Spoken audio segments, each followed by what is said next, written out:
Hey, and even as I'm talking about it, I can remember it and feel it. I felt like my heart just ripped open. Just ripped open. I didn't know what to say. I began to cry. And I mean, I began to cry.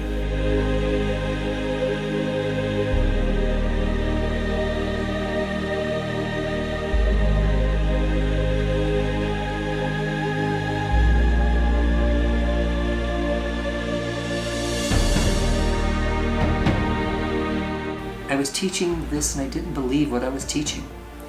So after I finished all of those years of school and training and working in the church, I said, I can't do this anymore.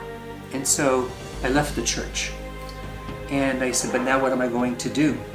So I began a career of learning and performing music.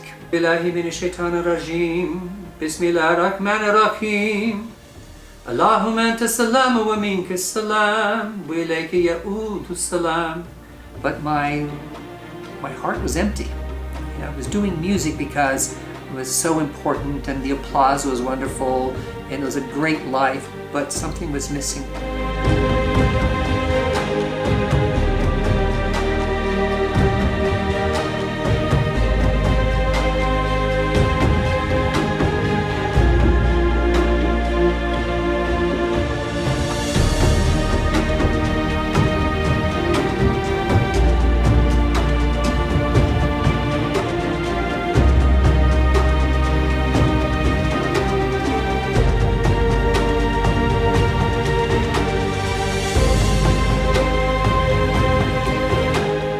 صلي على سيدنا محمد. Came to me and reached out, took my hand and said, I want to show you something. And so he walked me around to the back side of the museum, underneath the Yeshu Kuba, to a place I didn't know where I was. And he said to me, this place is called the Niyaz Penjarasi. He called it the wishing window. Makam Chalabi brought me there and said, we come here and pray. He says, let me show you. And so he walked up the steps and stood in front of the Niyaz Penjarasi and began to make dua. And I stood there watching him. And I looked around because there was snow on the ground. And there was one single red rose over here that was blooming. It was beautiful. And I turned back and Chalabi had finished praying and he came down. He said, now it's your turn to pray. Okay, so I wasn't sure what to do.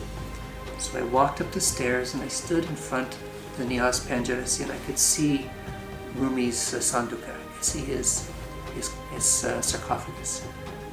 I started to pray, and even as I'm talking about it, I can remember it and feel it. I felt like my heart just ripped open. Just ripped open. I didn't know what to say. I began to cry. And I mean, I began to cry. But I know that this was the man to show me the way of Mevlevi-lik, the way of Mevlana. And we know that the way of Mevlevi is the way of Hazrati Muhammad sallallahu alaihi wasallam. I knew I needed to become Muslim. I knew that. So it was that next year where I became a Muslim, alhamdulillah. Ya sabur, Ya Allah.